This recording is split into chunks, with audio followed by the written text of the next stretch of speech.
मानस शांत हूँ जिनके गुणों के गान में, वे वर्धमान महान जिन विचरे हमारे ध्यान में।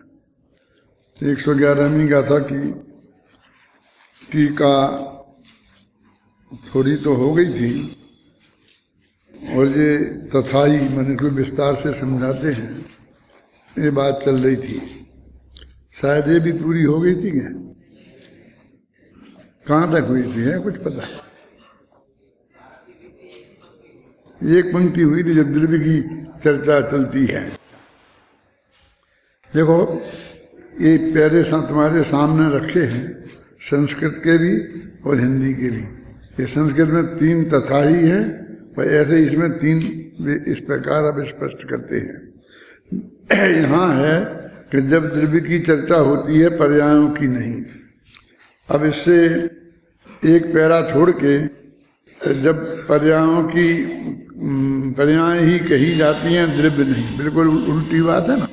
एक द्रव्यार्थिक नय की बात है, एक पर्यायार्थिक नय की बात है। ये दो पैरे काय के हैं, एक उदाहरण का सोने पे घटित किया और एक वस्तु पे द्रव्य पे। एक पैरे में उदाहरण, दूसरे पैरे में सिद्धांत, फिर दूसरा पर्याय की अपेक्षा से एक उदाहरण फिर सिद्धांत। ऐसे चारों पैरे इसमें जो है इस पेज के समाप्त हो जाते हैं। बात तो इतनी ही है कि जब द्रव्य की चर्चा होती है पर्यायों की नहीं, तब सद्भाव संबंध ही उत्पाद है, तब मन सत का ही उत्पाद होता है। बस इतना वाक्य है।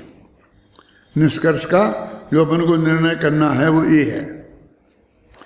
अब पीछे पीछे बढ़े तो कहते हैं सोने की भांति, तो अब इनने सोने का उदाहरण दे दिया। अब पूरे सर्वांग सोने पे घटित करेंगे, फिर जो तत्व समझाना है उत्पाद वैध रोग उस पर घटित करेंगे।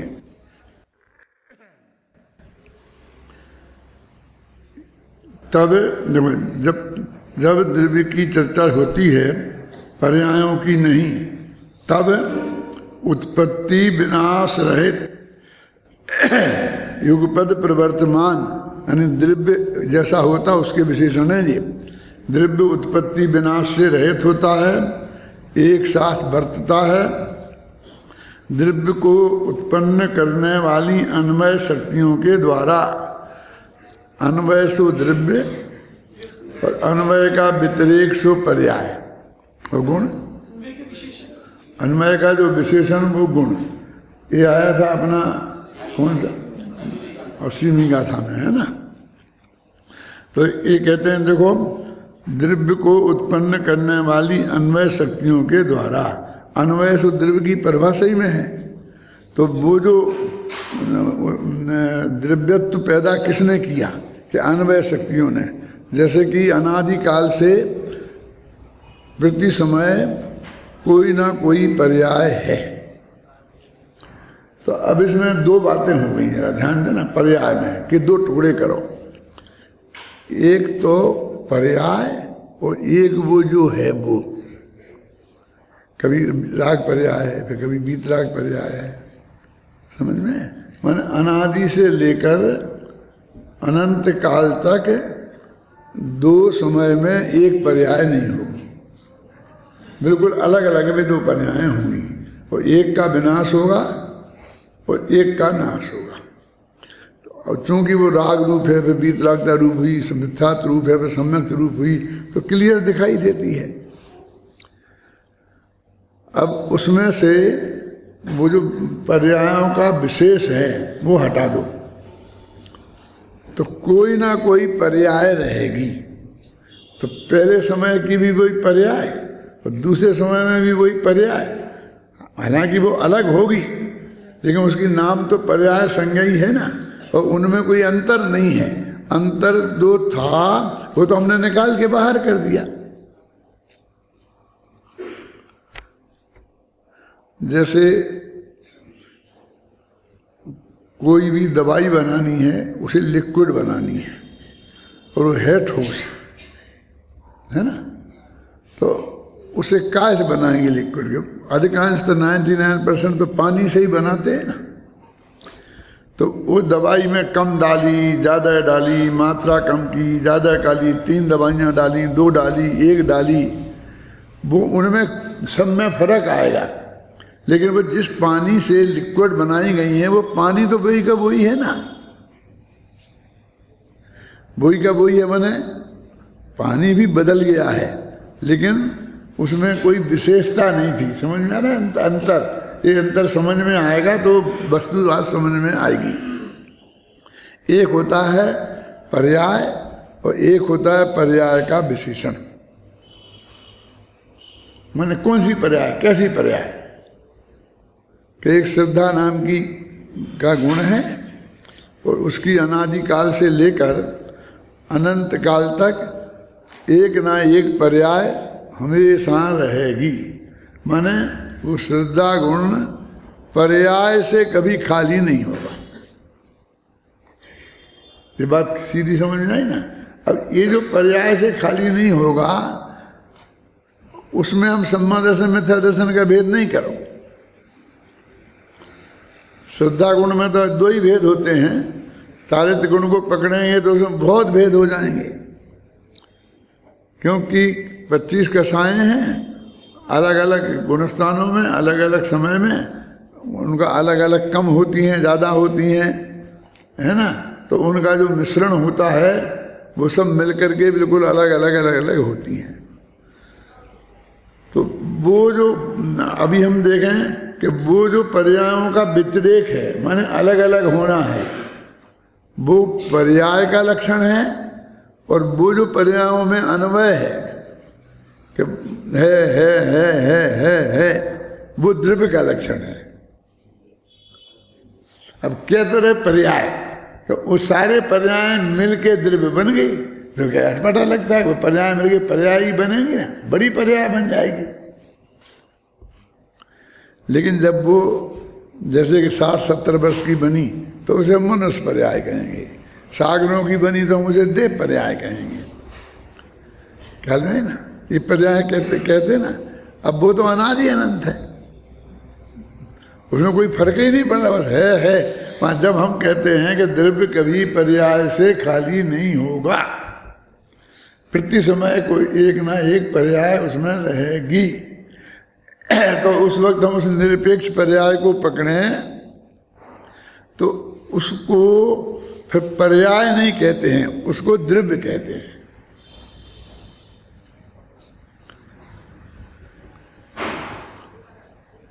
हल बहेरा और आंवला 3 चीजें हैं, आयुर्वेद में बहुत प्रसिद्ध हैं, और इनका एक जो चूर्ण बनता है उस चूर्ण का नाम है त्रिफला।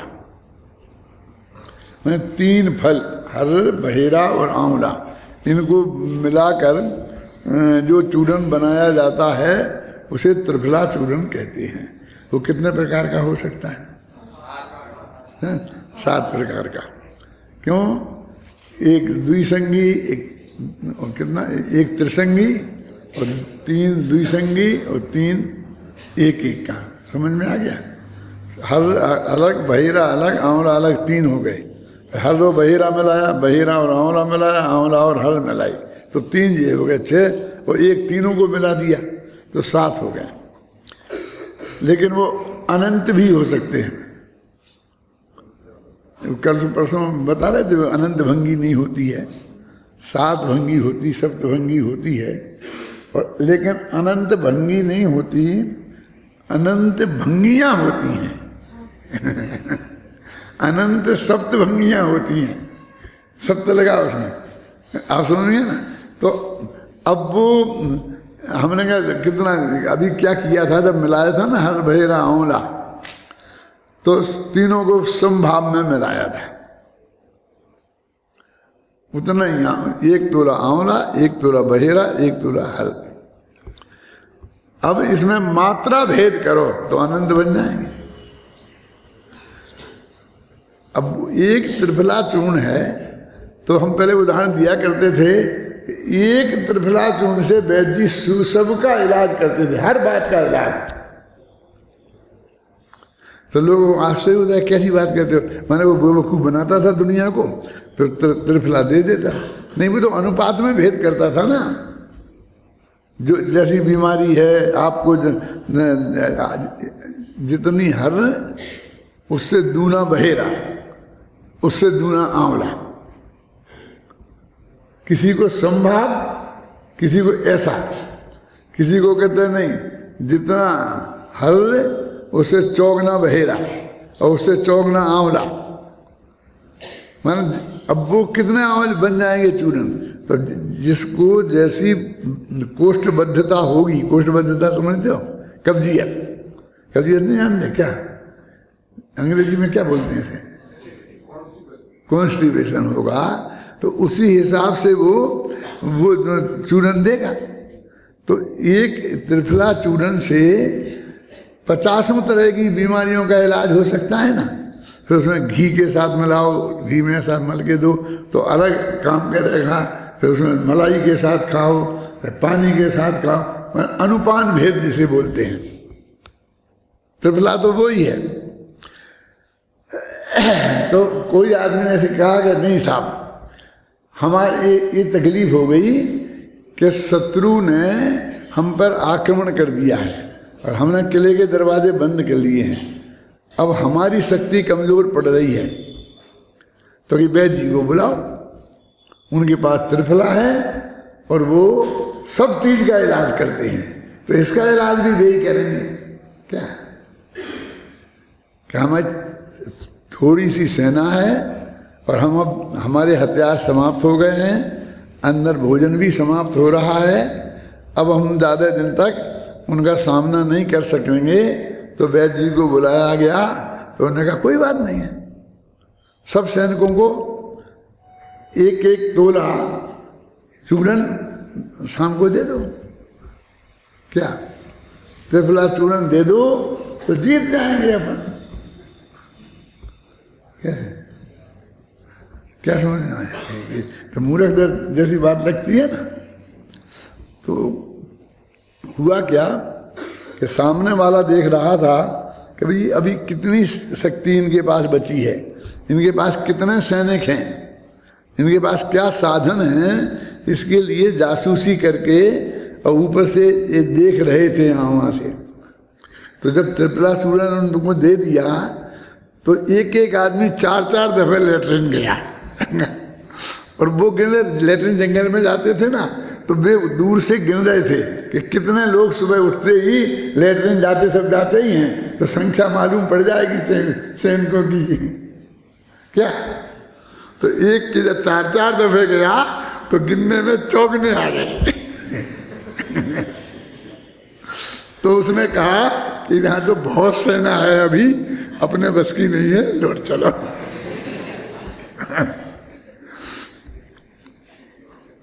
ऐसा कह के उसकी मजाक नहीं उड़ाते हैं। मतलब मजाक ये कहते हैं कि देखो सब समाधान हो सकते हैं, उसके बहुत अनुपातिक भेद बहुत हो सकते हैं, और वो उसमें से बीमारियों का जो विशेषज्ञ हो, नारी विज्ञान का विशेषज्ञ हो और जानता हो कि इसकी क्या क्या तकलीफें हैं, उसके हिसाब से अनुपात करके वो देगा। अब आजकल तो बाजार में बनी बनाई आती हैं सब गोलियां वोलियां। पहले ज़माने में तो वो खुद देते थे, लिखते थे इतना ये मात्रा लिखते थे। फिर 8 चीज़ें लेना, एक एक तोला बाजार से लाना, फिर इनकी कुटाई करना, फिर इनकी पिसाई करना, तो घर में सब चलता था धमाधम धमाधम धमाधम। आधी तबीयत तो उससे ही ठीक हो जाती थी। कैसे हो जाती थी कि वो जो उसकी उड़ती थी ना, क्या बोलते हैं, धूल, उसको क्या बोलेंगे, धस धस, क्या बोलते हैं समझिए ना, कि जैसे नाक में जाती थी, गले में जाती थी, तो उससे छींकें आती थी, बस सब बहुत कफ निकल जाता था, तबीयत ठीक हो जाती थी। खाने का तो नंबर ही नहीं आता था। अब तो कुछ ऐसा कि दवाइयाँ कुछ करना नहीं पड़ता है। अब वो वैद्य भी हो गए ना, वे भी सब बना बनू के कूट के तैयार करके देते हैं, क्योंकि चौक ने पैसा उसी से लिए जा सकते हैं। नहीं तो लिख दो सौंठ मिर्च पीपल और बाजार की पंसारी की दुकान से लाना और घर में कूट कूट के बनाना और खाना, तो उसमें तो वो ऐसा ज़्यादा कोई गड़बड़ हो नहीं सकती थी ना। तो ये जो यहाँ कह रहे हैं ना पर्यायों का, कौन सी पर्याय लेना, वो जो उपाधि से रहित, वो रागादिक जो है, जो विशेष पर्याय हुई है उसे बोलते उपाधि, और वो जो मूल है वो पर्याय। तो पर्याय व पर्याय की उपाधि, तो पर्याय की उपाधि को गौण करो तो वो पर्यायों का जो प्रवाह है एक के बाद एक, एक के बाद, तो एक के बाद एक ही एक होगा, और वो एक के बाद एक पर्याय ही होगी, लेकिन उसका नाम क्या है? द्रव्य। समझ गए ना? देखो ये लिखा है इसमें, जब द्रव्य की चर्चा होती है पर्यायों की नहीं, तब उत्पत्ति विनाश रहित युगपद प्रवर्तमान द्रव्य को उत्पन्न करने वाली अन्वय शक्तियों के द्वारा उत्पत्ति विनाश लक्षण वाली क्रमशः प्रवर्तमान पर्यायों की उत्पादक उन व्यतिरेक व्यक्तियों के द्वारा, यहाँ तो लिखा है अन्वय शक्तियों के द्वारा, और वहाँ लगा व्यतिरेक व्यक्तियों के द्वारा, तो व्यतिरेक व्यक्तियों को प्रकट होती ना, को प्राप्त होने वाले द्रव्य को सद्भाव संबंधी उत्पाद है। माने उसको ऐसा कहते हैं कि जो पहले था वही पैदा हुआ है, बस इतनी सी बात है। और अब सोने की भांति ये उदाहरण का बीज डाल दिया है उसमें। अब इस दूसरे में अब सोने पे घटित करेंगे।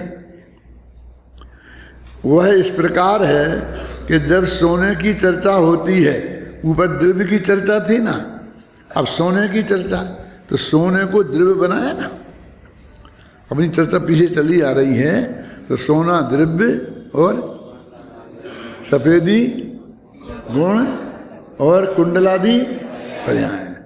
तो कहते हैं जब सोने की चर्चा होती है और बाजूबंद आदि पर्यायों की नहीं, अब जो पर्यायों की नहीं, अब वो आदमी इतना नहीं बारीक से समझ पाता है तो पर्याय की बात करने लगता है।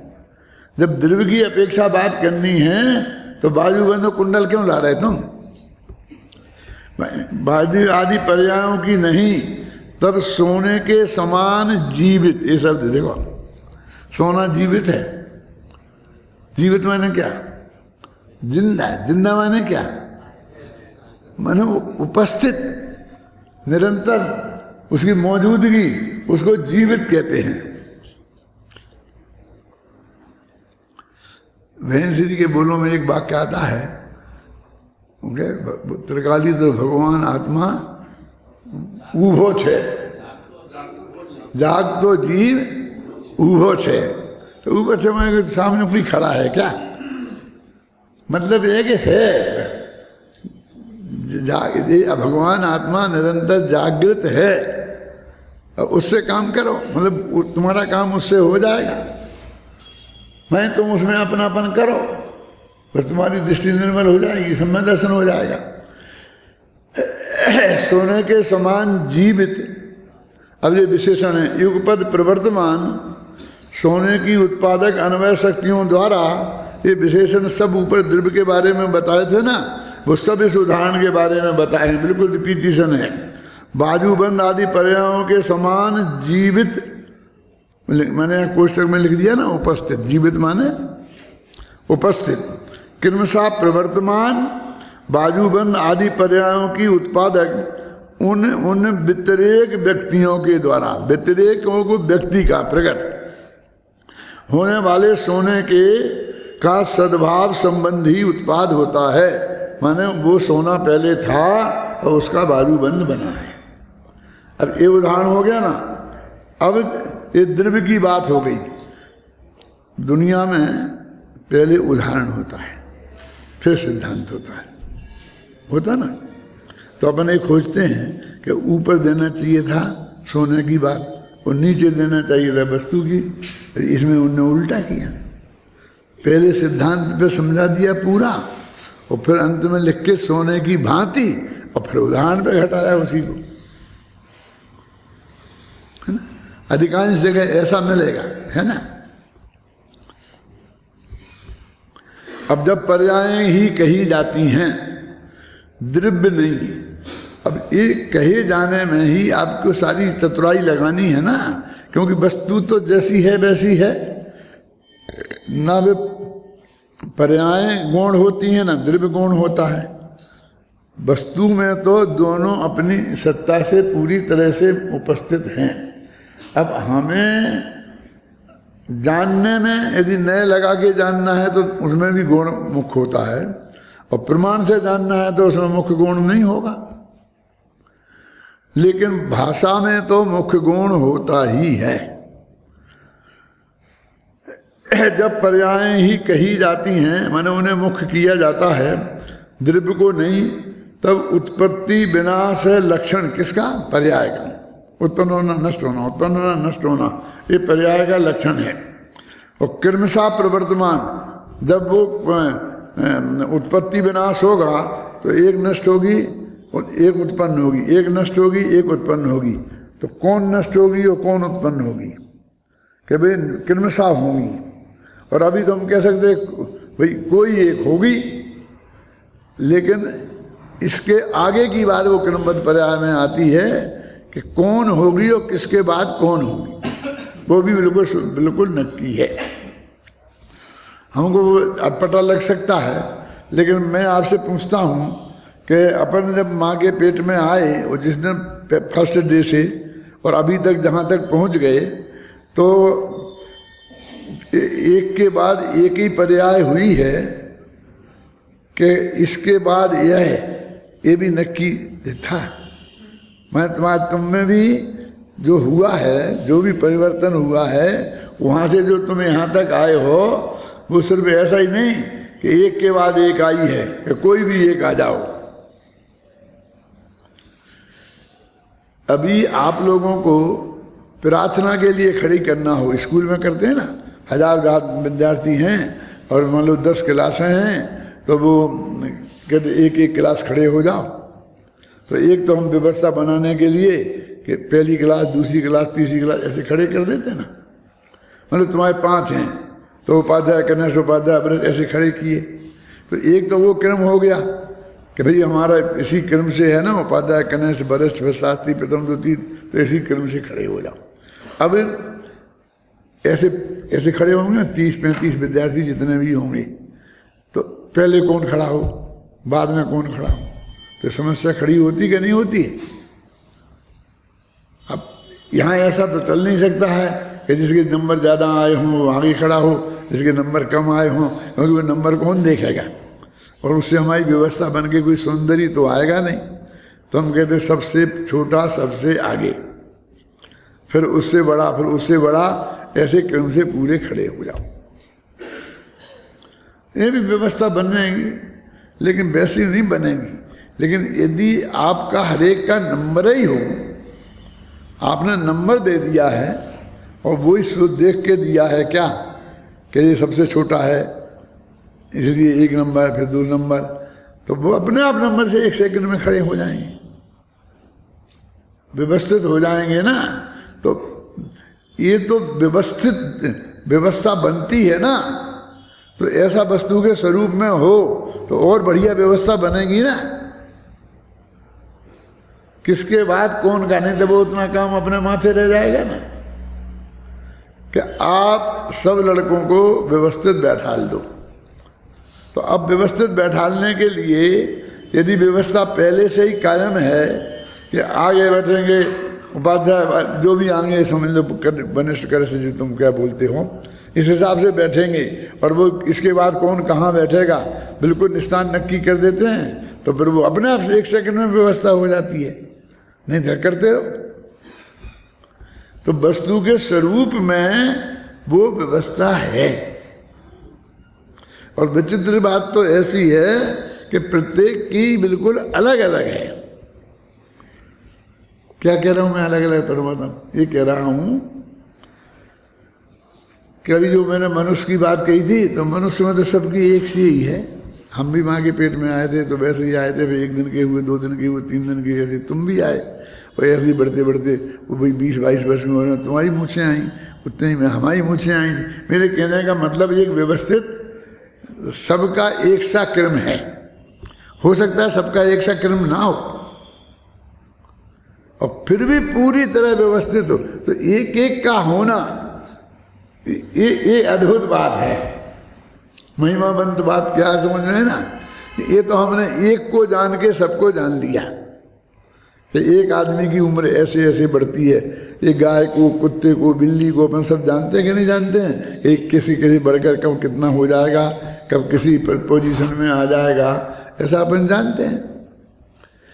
तो ऐसी एक एक द्रव्य की अनादि काल से लेके अनंत काल तक एक एक पर्याय समय में वो पर्याय खचित हो, और कैसी है ये भी नक्की हो। अकेला यही नहीं कि एक के बाद यही होगी, वो पर्याय का स्वरूप कैसा है, वो केवल ज्ञान रूप है कि मति ज्ञान रूप है, मतलब जो भी है ज्ञान की पर्याय, वो भी सब सुनिश्चित हो। माने अकेला काल ही नक्की नहीं है, द्रव्य क्षेत्र काल भाव उसकी सारी क्वालिटी, वो सारी चीजें नक्की हैं। देखो,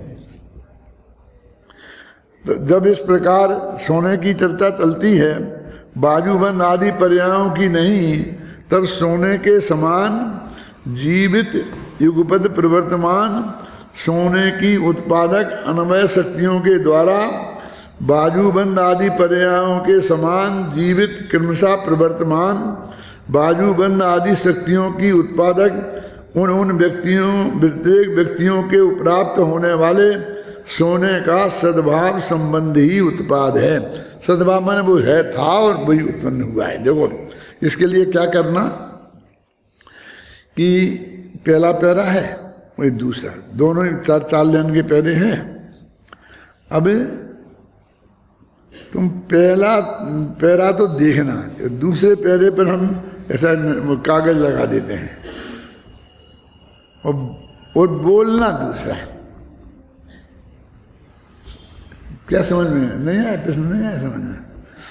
माने बिल्कुल जब द्रव्य की चर्चा होती है, पर्यायों की नहीं, तो जब सोने की चर्चा होती है, बाजूबंद पर्यायों की नहीं, है ना?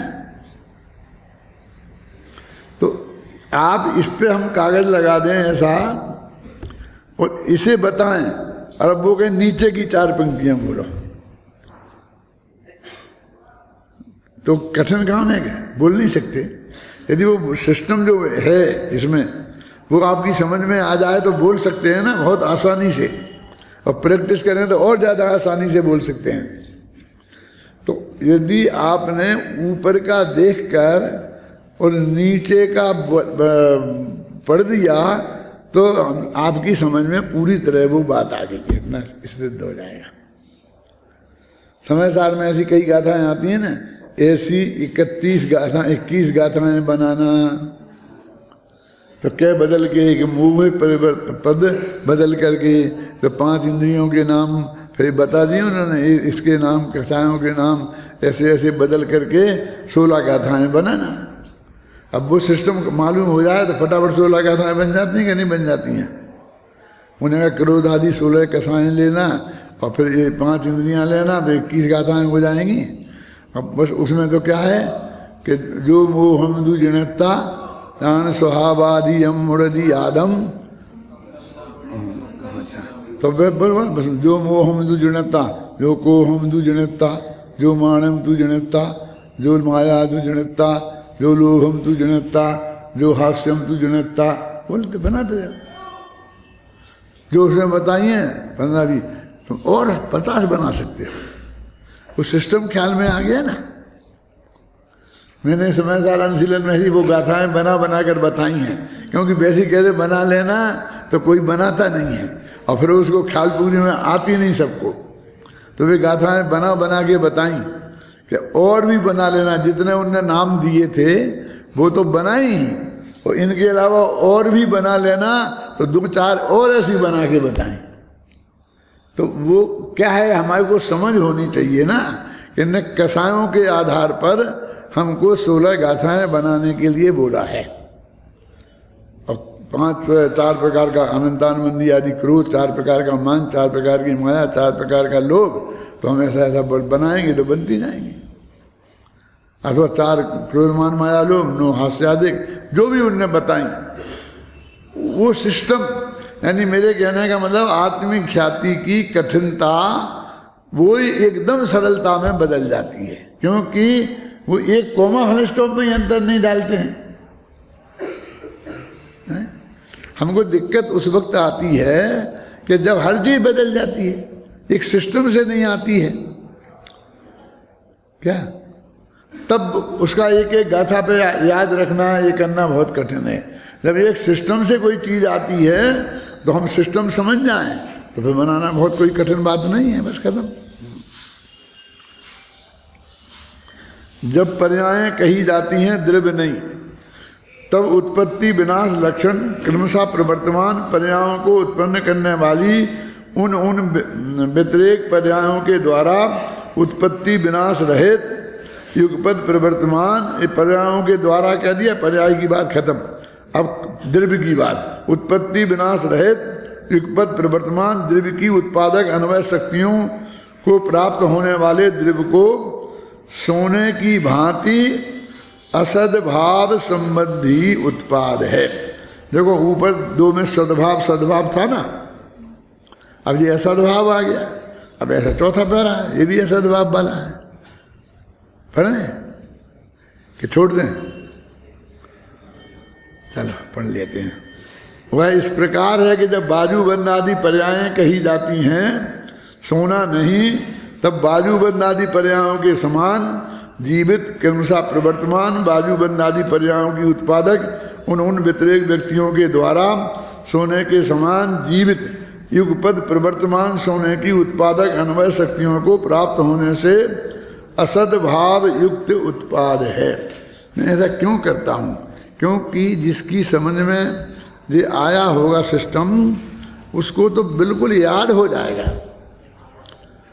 और जिसको ये पकड़ में ही नहीं आ रहा वो क्या क्या क्या क्या बोल रहे हैं सद्भाव से वो तुम 100 बरस तक पढ़ाओ।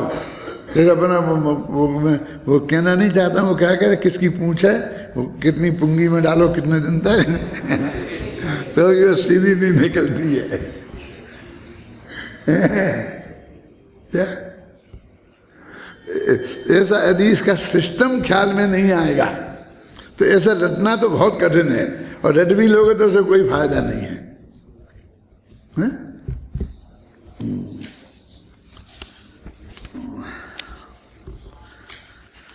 जब पर्यायों की चर्चा के समय भी असद उत्पाद में पर्यायों को उत्पन्न करने वाली बेबे व्यतिरेक व्यक्तियां युगपत प्रवृत्ति प्राप्त करके अन्वय शक्तियों को प्राप्त होती हुई पर्यायों को द्रव्य रूप करती हैं। मैंने कहा ना पर्यायों को द्रव्य रूप करती हैं, मैंने क्या वही जो अनुश्रुति से रचित प्रवाह को देखा तो उसे द्रव्य कहते हैं। वो वही चीज है कि वो नित्य है कि उसमें नित्यता देखना है कि अनित्यता। ये पर्याय एक समय भी वो पर्याय नहीं रही, बदल गई, इसलिए तो अनित्य है। लेकिन जो अनित्य है वो भी नित्य है ना, क्या कि कभी तो अनित्य हो जाए और कभी नित्य हो, ऐसा नहीं है। माने वह प्रति समय बदलेगी, आप समझ रहे ना? तो ये इस मामले में तो नित्य है। ये बात तो नियम से पक्की है ना, तो उसकी नित्यता भी उतनी ही मजबूत है जितनी अनित्यता उसकी मजबूत है। नहीं बदलना जैसा स्वभाव है, प्रति समय बदलना भी वैसा ही स्वभाव है। जिस प्रकार बाजूबंद आदि पर्यायों को उत्पन्न करने वाली बेबे व्यतिरेक व्यक्तियां, वो शास्त्रीय शब्दों का प्रयोग है, बस बात भी युगपत प्रवृत्ति को प्राप्त करके अन्वय शक्तियों को प्राप्त करती हुई बाजूबंद आदि पर्यायों को सोना करता है। माने किसने बनाई वो बाजूबंद? के सोने ने बनाया। अभी ये आएगा गुरुदेव के प्रवचनों में आएगा, और जहाँ की देखना वो क्या कहेंगे कि बाजूबंद किसने बनाया, कि सोने ने, सुनार ने तो बनाया ही नहीं, सोने ने बनाया। अब ये अपेक्षा नहीं लेना अपन को, द्रव्य ने पर्याय को किया, ये इसका उदाहरण है। सोना ने बाजूबंद बनाया, सुनार ने नहीं बनाया। सुनार ने बनाया ये निमित्त की स्थापना है, सोने ने बनाया ये उपादान की स्थापना है। कौन सा उपादान? त्रिकाली ध्रुव उपादान की बात है। अब के बाजूबंद किसने बनाया? के बाजूबंद ने ये क्या है? ये तो हमने ऐसा सुना नहीं कभी। तो वो कहते हैं कि उसमें बाजूबंद पर्याय को इस समय बनने की योग्यता थी। वो तत्समय की योग्यता रूप क्षणिक उपादान है ना। तो काल का नियामक तो असली वो ही है, असली उपादान तो वो ही है, उससे ही सब काम होते हैं। एक वो अनंतर पूर्ववर्ती क्षण पर्यायों का सिलसिला भी है कि वो जो कुंडल तोड़ा था और बाजूबंद बनाया था, वो कुंडल से लेकर और बाजूबंद तक कितनी कितनी पर्यायें टूटी थी और कितनी बनी, कितनी टूटी। मैंने ऐसा नहीं कि एकदम उससे वो बन गया है, समझे ना। उसमें कई उदाहरण, कुसूल वसूल ऐसे नाम दिए ना, मिट्टी की पर्याय ना, इस्तास कुसूल आदि। अपन तो उनके नाम नहीं जानते हैं, लेकिन वो उसमें वास्तव में असंख्य पर्यायें निकल गई। तो वो अनंतर पूर्व क्षणवर्ती पर्याय के दृष्टि से वो बात है। अब फिर वो कहते उसने बनाया क्या? तो कहते कैसी बात करते हो, उसका तो अभाव करके बना है। वो तो बेचारी अभाव हुआ है उसका, तो वो क्या बनाएगी? तो कहते हैं कि किसने बनाया? तत्समय की योग्यता ने। तो इसलिए जो जो अपेक्षाएं हैं वो हमारे दिमाग में क्लियर होनी चाहिए। उसी प्रकार द्रव्य की चर्चा के समय भी सद उत्पाद में द्रव्य की उत्पादक अन्वय शक्तियाँ, अब देखो द्रव्य की उत्पादक अन्वय शक्तियाँ, कर्म प्रवृत्ति को प्राप्त और व्यतिरेक शक्तियाँ, ये सब बिल्कुल बहु शब्द ही आ रहा है ना। ये इतने पैरे हो गए, तो इनमें बस एक पैरा के जो शब्दावली है उससे ही काम चलता है बस। वो द्रव्य को पर्याय रूप करती है। कौन करती है? उसी प्रकार द्रव्य की चर्चा के समय सद उत्पादन में जब सत का उत्पाद होता है, ये अपेक्षा ग्रहण करें तब अन्वय शक्तियों में कर्म प्रवृत्ति को प्राप्त करके उस व्यतिरेक व्यक्तित्व को प्राप्त होती हुई द्रव्य को पर्याय रूप करती है। माने वो द्रव्य करता है एक तरह से।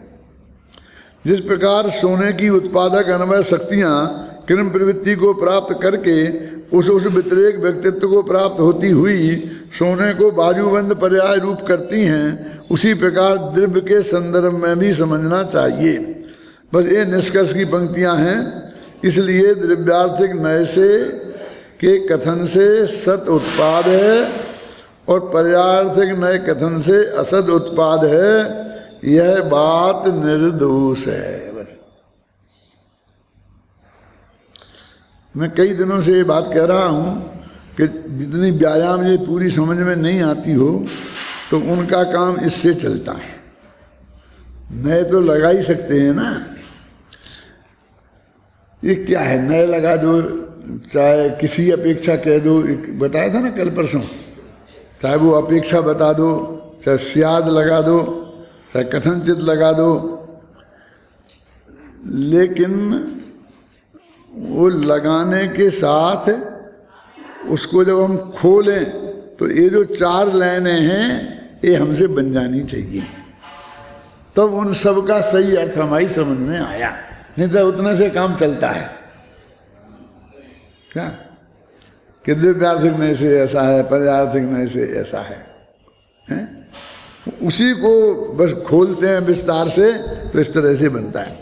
आचार्य जयसेन तात्पर्य वृत्ति टीका में इस गाथा के भाव को स्पष्ट करते हुए लिखते हैं कि जिस समय द्रव्यार्थिक नय से देखते हैं तो यह स्पष्ट ही है कि कड़े में जो सोना है कंकण में भी वही सोना है।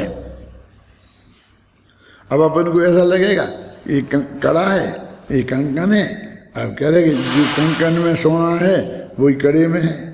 ठीक है, ये बात सही तो नहीं है। इसमें सोना अलग है और इसमें सोना अलग है। क्यों? फिर कैसे कह रहे हैं? ये कह रहे कि जिस कड़े का कंकड़ बनाया है अभी उसकी बात चल रही। एक कड़ा अलग और कंकड़ अलग, ऐसा दो कड़े नहीं लग, दो चीजें नहीं लेना। समझ में आया ना? तब ये कहाँ से पढ़ रहे थे? आता है जिस समय द्रव्यार्थिक नय से देखते हैं, जिस समय शब्द ये भ्रम पैदा ऐसा करता है कि कभी तो ऐसा होता होगा और कभी ऐसा होता होगा, जबकि वस्तु स्थिति ये है कि एक ही समय ये दोनों नए लगते हैं, द्रव्यार्थिक और पर्यायार्थिक। वो जब और तब वाली बात नहीं है। वो जैसे लगा था ना, भी चक्कर चलता था ना शांति जी, वो यही तो है। जब कहाँ जब है, जब में है वे तो द्रव्यार्थिक नए और पर्यायार्थिक नए प्रति समय प्रत्येक वस्तु पे लगते हैं। और जब ये 47 नए आए ना अपने, तो वहां तो बार बार कहते हैं कि उसी समय, क्यों उसी समय वो पुरुषार्थ नए से पुरुषार्थ की सिद्धि वाला है और उसी समय वो भाग्य नए से भाग्य की सिद्धि वाला है। उसी समय तो बबूल का कांटा की नोक किसी ने नहीं बनाई है, अपने आप बनी है, ऐसी सिद्धि वाला है। और कभी उसी समय जैसे सुनार ने बनाई है तो दो अलग अलग हो गए, एक सोने का कांटा एक बबूल का कांटा। अरे भाई ये तो उदाहरण में है, एक ही वस्तु पर दोनों नए घटित होते हैं, उसमें बहुत बड़ा अंतर पड़ता है। क्योंकि वहां तो आप प्रतिद्वंदी खड़ा कर देते हैं। जैसे कहते हैं ना, अच्छा बताओ भाग्य से सिद्धि होती है कि वो क्या दूसरा क्या बोलते पुरुषार्थ से, है ना? तो वो देखने एक के मुंह से निकल गया ना भाग्य से, दूसरे के मुंह से निकल जाएगा पुरुषार्थ से। बस समझ लो दोनों ही फेल हो गए। क्यों फेल हो गए? क्योंकि वो जो भी कार्य होता है, ध्यान से सुनना, उसमें नियम से भाग्य भी होता है और पुरुषार्थ भी होता है। फिर वो पकड़ो वो नए कि घर के कोने में बैठा हुआ व्यापारी को वो रत्न कोड़ियों के बाद एक मुट्ठी चन्ने में वो ये रत्न की प्राप्ति हो जाती है, तो उसे कहते भाग्य से प्राप्त हुई। ख्याल में आई ना? और उस दूसरा उदाहरण क्या दिया पुरुषार्थ से, वो माथा फूटा था, क्या हुआ था,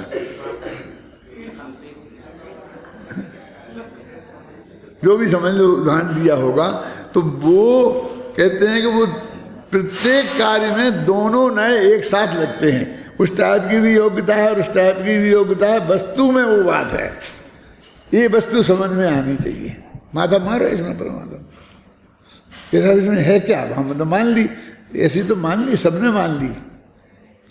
लेकिन वो कहते एक समय दोनों जिनको हमने प्रतिद्वंदी रूप से खड़ा कर रखा है, वो कहते हुए दोनों नए एक साथ चल रहे हैं। उसी वक्त वो धर्म भी है, वो 47 नए जो हैं वो तो धर्मों की अपेक्षा है। तो कहते आत्मा में काल नाम का धर्म भी है और अकाल नाम का धर्म भी है। तो कोई सिद्धि काल से होती हो और कोई अकाल से, ऐसा नहीं है। दोनों में काल ने भी लगता है और अकाल ने भी लगता है। क्या मतलब? काल से सिद्धि वाला क्यों है? क्योंकि काल की मुख्यता से हमने कथन किया, और अकाल से माने बाकी के 50 संवाय भी उसमें हैं, तो उनकी अपेक्षा बात कहेंगे तो अकाल ने से। एक बच्चा है तो माँ का है कि बाप का? बोलो। कभी कभी माँ का और कभी कभी बाप का। क्यों? कि दोनों ही का है। और एक साथ ही है कि एक बच्चा दोनों का कैसे होगा? बच्चा तो एक ही है ना, कि हाँ एक में ही वो माँ है और वो पिता है, दोनों ही पिता होते, दोनों ही माँ होती तो विरोध था। इसलिए दैव में और भाग्य में, पुरुषार्थ में क्या विरोध है? 5 समवाय होते हैं ना, तो 5 समवाय तो प्रत्येक उसके साथ में ही होते हैं ना, तो उन्हें विरोध कहाँ कहलाया? बल्कि है कि जब एक भी समवाय नहीं होगा तो कार्य नहीं होगा। ये तो भाषा है कहने की, क्योंकि ना होगा ही नहीं। जहाँ होगा वे 5 ही होंगे और जहाँ नहीं होगा वहाँ 5 ही नहीं होंगी। टोडरमल जी साहब ने मोक्ष मार्ग प्रकाशक में जो ये बात लिखी है उससे मैं बहुत प्रभावित हुआ था। ये तो कितने क्लियर कह रहे कि जहाँ कार्य होना होता है वहाँ 5 कारण मिलते ही मिलते हैं, और जहाँ कार्य नहीं होना होता है वहाँ एक भी कारण नहीं मिलता है। तो फिर हमको तो दिखता है कि इतने मिल गए थे, ये हो गया, ये अकेला निमित्त बाकी रह गया था, ये 4 हो गए थे, बस जरा सा पुरुषार्थ बाकी रह गया था। ऐसा होता नहीं है, तुमको दिखता है। वे जो 4 समवाय तुम समझ रहे कि हो गए थे, वे 4 समवाय एक भी नहीं हुआ था उसमें। मैं सिर्फ समझाने के लिए, इस विषय को समझाने के लिए बात करता हूँ कि नेमिनाथ भगवान ने दीक्षा ली तो शादी को जा रहे थे। अब एक जरा सा झगड़ा पड़ गया, वे पशु नहीं होते तो कुछ नहीं होता, शांति से शादी हो जाती, आराम से रहते। सबका दिमाग ऐसे ही काम करता है ना।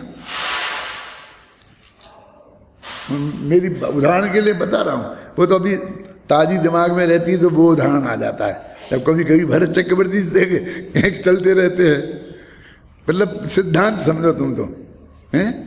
मैं यही है ना कि यदि वो पशुओं का मामला नहीं होता और श्री कृष्ण ने कुछ नहीं किया होता, क्यों, तो बहुत छाड़ से शादी हो जाती, तो नेमिनाथ भगवान के बाल बच्चे होते, फिर सब होते, फिर केवल ज्ञान का कब होता, फिर मोक्ष कब जाते, फिर जब कब बताते कि 12 वर्ष बाद द्वारका जल जाएगी।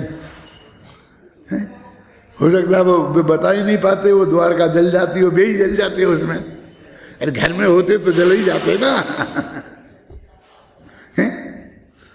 कितनी बड़ी पागलपन की बातें हैं। माने इतनी बड़ी चीज बदल सकती थी, लेकिन क्या करें, देखो गाजे बाजे के साथ आ रहे थे, सबको सूचनाएं दी थी, लिखित दिया था, सब कह रहे थे, किसकी प्रमाण नहीं माने, सब बिल्कुल एक अनुकूल ही थे। लेकिन वहां 5 समवाय दीक्षा के ही थे। अब वो घटित करो आप, वो एक भी संबंध शादी का होने का समवाय नहीं था। बस हमको ऐसा दिखता है, वो कहता हम इसी में भरमाए रहते हैं कि 5 समवाय थे। उनमें जैसे स्वभाव भी था, कालब्धि भी थी, फिर होनहार भी ऐसी थी, फिर जो कर्म का उदय भी तदनुसार ही था, और वो क्या है पुरुषार्थ भी, प्रक्रिया भी उधर को ही चली। माने वो 5 समवाय उसी के अनुरूप थे कि नहीं थे।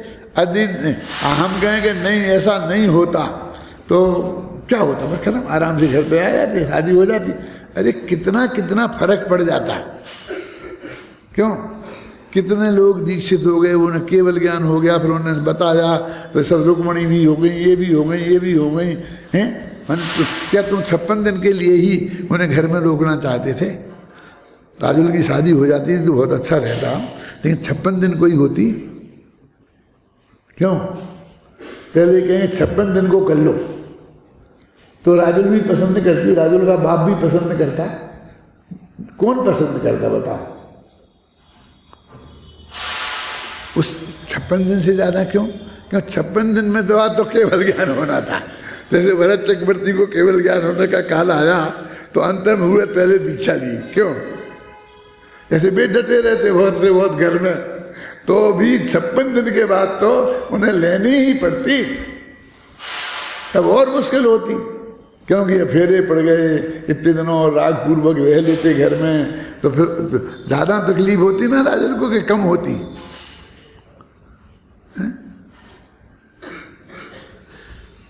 मैं सचमुच मुझे ऐसा विचार आता है कि किसी का दिमाग ऐसा क्यों नहीं चलता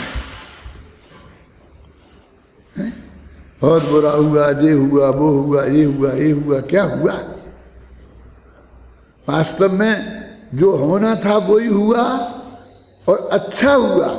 राग से विराग की ओर जाना, ये तो मैंने बच्चों की किताब में लिखा है। कौन सी पढ़िए तुम्हें? बालबोध पाठमालाओं में है ना? कौन से भाग में? तीसरे भाग में। बालबोध पाठमाला तीसरे भाग में नेमिनाथ का पाठ है। उसमें ये प्रश्न किया है कि बहुत बुरा हुआ, तो क्या का बुरा हुआ? राग से वैराग की ओर जाना बुरा होना होता है। चौथे गुण स्थान से छठवें सातवें में पहुंच जाना तो असंख्य गुणी वो उसकी शुद्धि की वृद्धि होती है ना, तो आनंद भी असंख्य गुणा बढ़ता है कि नहीं बढ़ता है? जरा इस गणित को जरा ठीक करो कि चौथे गुणस्थान में जब असंख्यात गुणी वृद्धि शुरू हुई तो कैसी होती है ना कि अभी से अगले समय में असंख्यात गुणी, फिर अगले समय में उससे असंख्यात गुणी है ना कि पहली से ही उससे असंख्यात गुणी, फिर उसके अगले समय उससे असंख्यात गुणी, फिर उसके अगले समय उससे असंख्यात गुणी, फिर वो छठवें गुण स्थान में पहुंच गया था ना, सम्यक दृष्टि वृत्तानंद वियोजक। फिर कौन से स्थान पे आता है? छठवां गुण स्थान। तो वे छठवें गुण स्थान तक पहुंच गए चौथे से, तो कितनी कितनी असंख्य गुणी वृद्धि हो गई। जितने जितने समय बीते उतनी तो कितनी शुद्धि की वृद्धि हो गई। अब उन्हें समझा दो साहब, अच्छे पंडित जी को ले चलो। डॉक्टर साहब बहुत अच्छा समझाते हैं कि काय को चक्कर में आगे लौट जाओ घर। अब वे इतनी तेजी से अनंत गुणा आनंद भोग रहे क्यों? तुम्हें जंगल के दो किनारे मच्छर काट रहे, इसकी बात कर रहे, वहां आनंद अतीन्द्रिय आनंद तुम्हें दिखता नहीं है। यार तो समझ में आता है क्या कह रहा हूं मैं? शास्त्र में लिखा ना, तत्वा सूत्र में, गोमठ सार में, तो उनको कितना कितना सुख बढ़ गया। अब ये जो समझाने वाले जाने वाले, मैं तुमसे कुछ नहीं कह रहा हूं, मेरे पास इतनी किताबें रखी हैं, मैंने सब पढ़ी हैं, इसके समझा रहे, नेमी पिया, लौट चलो फलाना, फिर बाप पहुंच गए समझाने, फिर फलाने पहुंच गए, फिर उनने समझाया, फिर उनने समझाया। वे कह रहे कि नहीं राजो प्यारी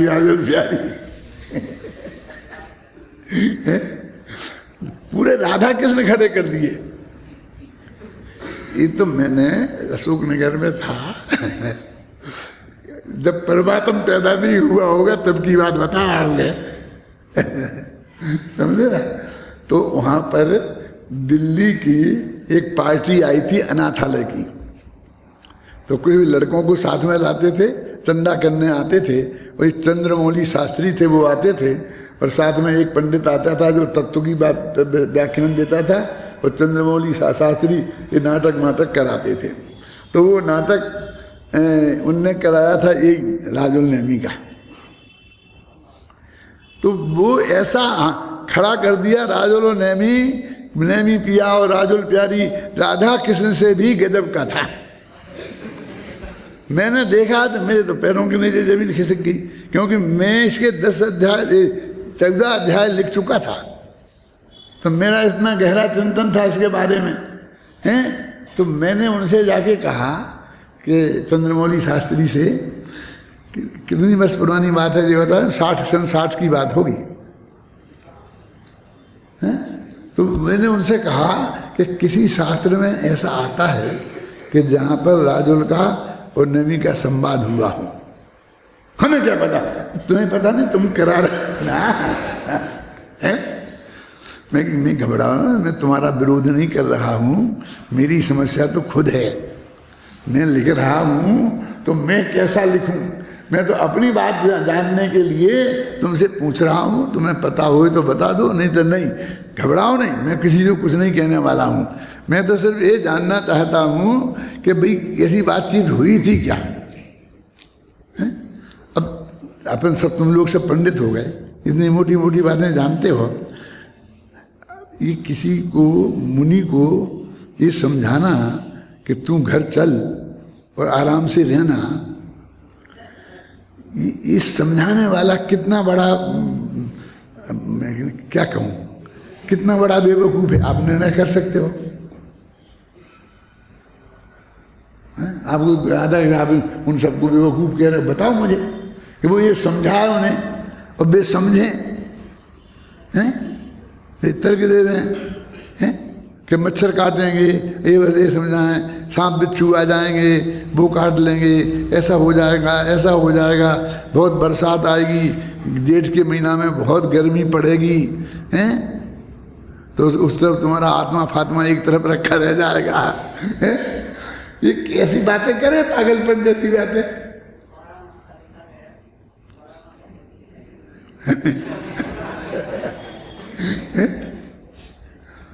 मेरे कहने का मतलब ये कोई अच्छी उत्कृष्ट बात नहीं है। वो स्वरूप हमारे समझ में आना चाहिए ना कि पांचों समवाय ऐसे ही थे, जो हुआ वो अच्छा हुआ। वो जो लिखा ना में भाग 3 में, वो 3 भी कब लिखा हुआ है मानो? सन 69 समझते हो? 69 में लिखी थी वो बात मैंने, 68, 69 में, तब से छपे हुए हैं वो। कितने वर्ष हो गए? 86 वर्ष, 86 तक। अच्छा, कितना बता रहा मैं? 69 है, 69, 32 वर्ष तो वो हुए और 16 जी तो 48 साल पहले भी मैं ये बात जानता था कि भाई इसमें क्या है, ये तो अच्छी बात है, जो कुछ हुआ तो अच्छा है।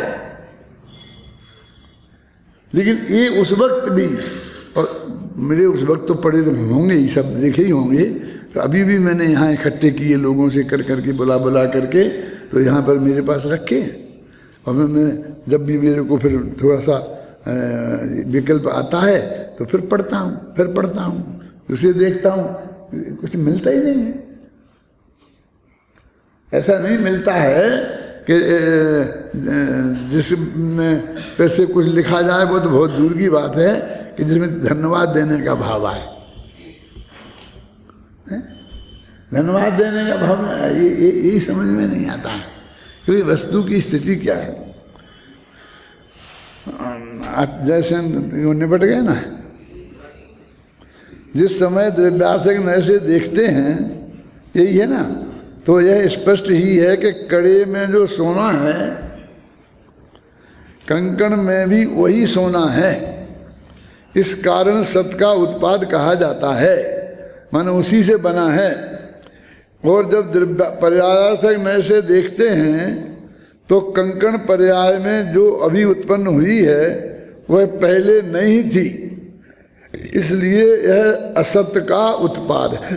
वो सोना वही है, इसलिए सत का उत्पाद है, और ये पर्याय नहीं थी और नई पैदा हुई है, इसलिए असत का उत्पाद है।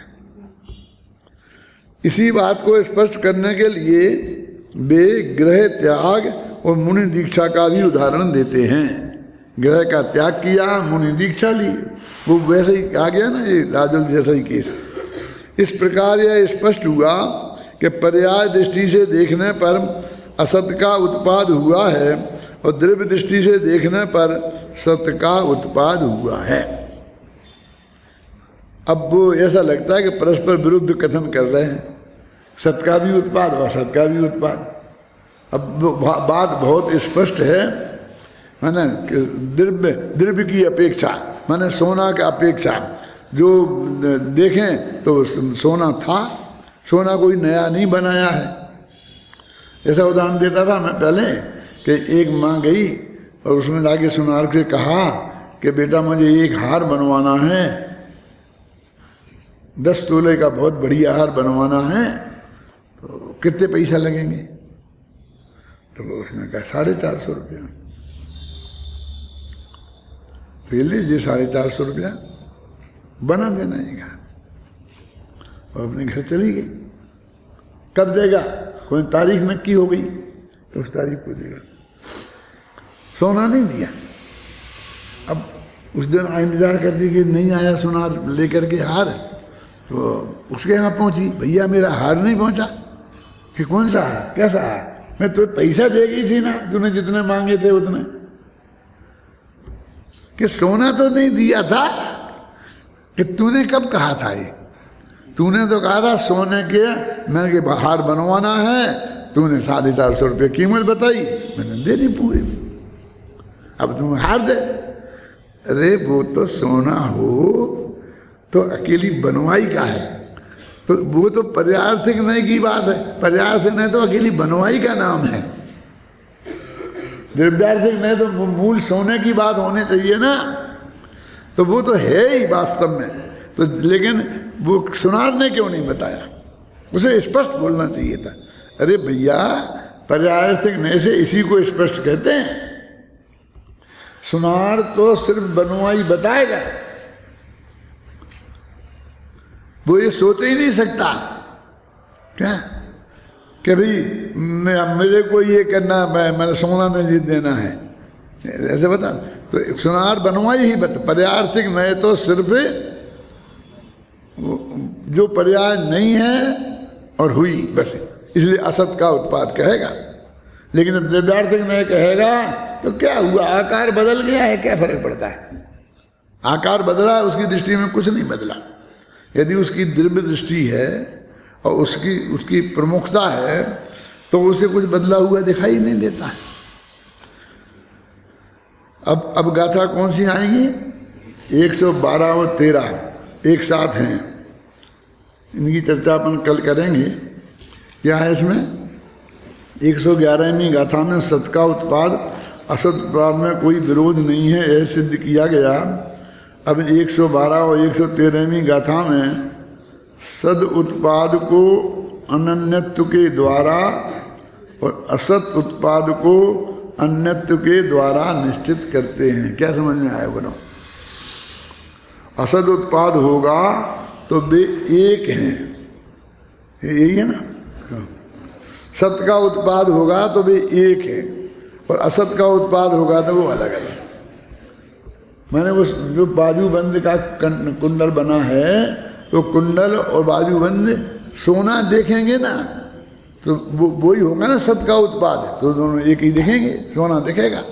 और यदि वो पर्याय देखेंगे तो वो असत का उत्पाद दिखेगा। अब ये बता रहे हैं, इसी बात को ये निश्चित करते हैं कि उनको अन्य अन्य मानना कि अनन्य मानना। किनको? सोने को, बाजूबंद को अन्य अन्य मानना कि अनन्य मानना। पर्याय को, द्रव्य को अन्य अन्य मानना कि अनन्य अन्य मानना। तो एक अपेक्षा से अन्य अन्य मानना, एक अपेक्षा से अनन्य मानना। सत का उत्पाद है इस अपेक्षा से अनन्य मानना, और असत का उत्पाद है इस अपेक्षा से अन्य मानना। बस ये उत्तर आएगा। बाकी जो व्यायाम होगी वो कल करेंगे।